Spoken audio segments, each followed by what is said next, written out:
Hi, Weiyi. My name is Ellen, and I'll be correcting this set of essays for you. Let's take a look at what you've done. Staying in the same job. Okay, let's see what you said. Uh, People have different views about whether to avoid changing jobs. Some people think that staying in the same job for life provides more promotion opportunities. However, I think that switching jobs at least once is beneficial for a professional and personal life. Okay, that's good. I like it. It was concise.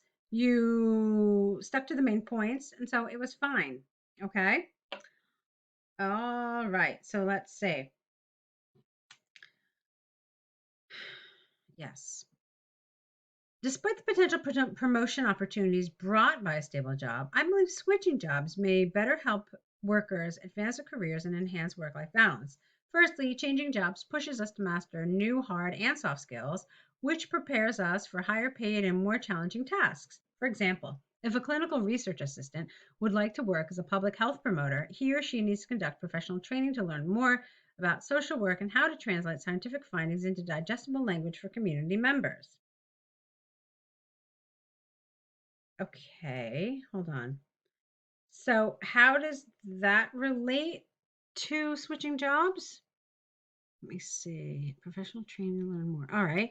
During this phase, the health promoter would build expertise in social science to significantly improve communication skills, leading to self development and career advancement.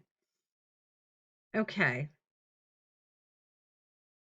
I think I understand what you're talking about. So, okay, fine. I had to think about it a little bit, but all right.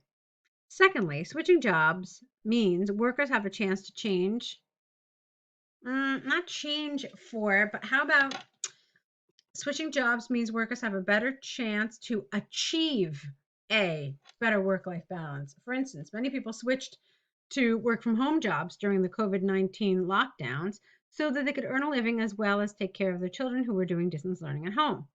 Therefore, people who opt for a new career have the chance to actively upgrade their lifestyle, while those who stay in the old job would have to bear with the unbalanced life passively. Okay. Um, that's fine. Let's continue.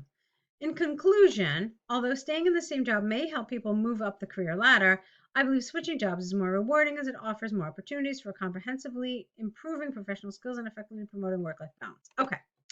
So, the first thing that I want to tell you, and this is the really good news, is that this was really accurate grammatically. So you had a really good grasp of the grammar, the language. All of this was really nicely done. So I was really quite happy with that. Now let me tell you what I wanted maybe a little more of. So look at something you did here. Uh, you basically told us that some people think this, but you said you believe switching jobs, etc., etc. So you started off by telling us what's great about a stable job, and then you never went into it at all. You never, how can I say this? You never kind of brought that comparison anywhere else in the paragraph. So it was just a brief mention here, and then you went off on your own thing. And then the same thing, where was that? Okay, yeah, here you didn't do it at all. And then here you talked about staying in the same job may help people move up the career ladder. So I kind of feel some of this was a little strange because you mentioned it here, you mentioned it here, and then you mentioned it here. But then that's it. Everything else was really focused on this idea of how important it is to switch jobs. So I kind of feel like since you mentioned the opposite side repeatedly, you should have developed it a little more. Okay. All we know is this like very kind of superficial, like, hey, if you stay at the same job, you can get promoted. But that's all we know. You never really went into any detail. So there are a few ways you could have done that. So, for example, like throughout the paragraph, when you said all these great things that happen when you switch jobs, you could have said such opportunities are not available when one stays in the same job as they have to do blah, blah, blah, blah, blah. So this is something that would have really kind of incorporated how your side is better than this other side that you've kind of dangled in front of us, but not really gone into. So that would have been another thing. Now, another thing you could have done is you could have actually developed an entire paragraph about why staying in the same job really has benefits. Of course, that would have been a little different. You would have had to do this. You would have had to say, while there is some validity to this viewpoint, on the whole, I believe switching jobs at least once is beneficial, more beneficial. Okay, so you could have done that, and then you could have spent a paragraph talking about why staying in the same job is good, and then, of course, go into all these wonderful details about why switching is so great. So those are a couple of ways you could have done this. But I felt this kind of like dangling of the other side and never really going into any detail. I thought that was kind of strange. I thought you needed to incorporate it into your paragraphs a little better, or as I said, kind of switch this around a little bit, or alternatively, maybe not really talk about it. Um, Although the fact that they wrote it here, I do feel like there needs to be some discussion of it. Otherwise, they wouldn't have put it. They would have just said, some people switching jobs is really important. What do you think? Do you know what I mean? Like they don't kind of put this here for no reason. They put it here because they want it to be addressed. So, yes, you brought it up, but I think you could have incorporated it within your paragraphs better. Okay. So, also, just, to play devil's advocate for a moment, you said that when you opt for a new career, you have more of an opportunity to have this work-life balance, work from home, et cetera, et cetera. As devil's advocate, I would say that it's actually staying in the same job where you've proven yourself. That's where employers are a lot more willing to say, hey, you know what? Now that a lot of us are going back to work, why don't you work 2, 3, 4 days from home? So I'm just going to throw it out there, not for any reason, but just for you to kind of think about like the other side of things as well. That's why I'm pointing it out. All right, so great grammar. Everything was good. Now I want to move on to the other task you sent us. All right, let's see what you wrote here. You're writing to Mrs. Smith. Great. I hope this email, dear Mrs. Smith, I hope this email finds you well. I'm Joanne. Does it say it's an email? No, it says that it's a letter, so be careful with that. When you write email, it's as if you're neglecting something that the task is telling you. I hope this letter finds you well. I'm Joanne, and I'll be staying at your house during the summer for the English and Homestay program. I'm excited about living with your family. However, I also feel nervous, as this would be my first time to visit the UK. I have a few questions and hope that you could give me some suggestions. Okay, so again, grammar, wonderful, no problems. However, you don't know these people, right? You're introducing yourself through this letter. So, with that in mind, you may want to lean more formal. When do we use this kind of neutral voice? Well, we use it when we're talking to maybe our manager, maybe our teacher, our professor who knows us. So, someone who knows us, but we still want to show some sort of respect to. So that would be an appropriate place for a semi-formal letter. When it's a person that you've never met before ever, it's probably a good idea to be more formal. Yes, I understand you're going to be living with them, but you haven't met them yet. Okay, so in that context, it's probably a good idea to get rid of some of these contractions and to write full sentences out. Okay. And maybe a little less, I'm excited about living with your family. This becomes a little too personal still. Okay. Now, the next thing, it says introduce yourself. The only thing that you've done for this bullet is you've told us that your name is Joanne. That's not really extending the bullet. Now remember, the bullets here are essentially the base of your letter. Like this is how you're going to develop this letter. And so in writing just I'm Joanne and I'll be staying at your house, that's not really much of that's not much like development for this particular bullet. So here are my suggestions. Dear Mrs. Smith, I hope this letter finds you well. My name is Joanne, and I am the third year engineering student from I don't know, from Australia, who will be staying with you during the summer for the English and Homestay program. I am greatly looking forward to meeting your family. However, I also feel nervous as this will be my first time to visit the UK. I have a few questions and hope that you could give me some suggestions. That was fine.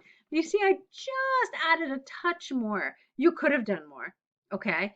You could have said, my name is Joanne and I am a third year engineering student from Australia. I will be staying, who will be staying with you. What else could you say about yourself? I don't know, maybe another sentence, okay? But, just give a little more information. It's an introduction. All right. Firstly, I am not sure about the weather in the UK. I live in Japan and it is always hot and humid in summer. What is the average temperature in July and August in London? Would it be very cool? Should I bring my jacket? Secondly, are there any Asian grocery stores in our neighborhood? Drinking mocha is matcha? Mocha? I'm not sure. Is my daily routine. How about is part of my daily routine? So I don't think I could go by, I could, no, I don't think I could go without it, or I don't think I could get by without it.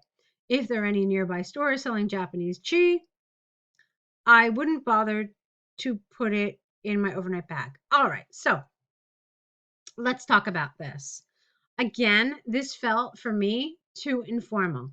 You had a lot of these contractions. I don't, I wouldn't. So again, in a formal letter, it's best to write these fully out.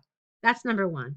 Number two, you did something else that was really informal. You asked a lot of direct questions. So in a formal letter, we avoid this kind of language and instead we prefer indirect questions. So, could you tell me what the average temperature in July and August in London are? This would was really rather strange. Will it be very cool? But more appropriately, because it's formal, do you believe it will be very cool? You see, it's just that extra little language that makes it a little less direct and it makes it feel more formal. Uh, would you suggest bringing a jacket? Would you mind telling me if I should bring a jacket? I would like to know if I should bring a jacket.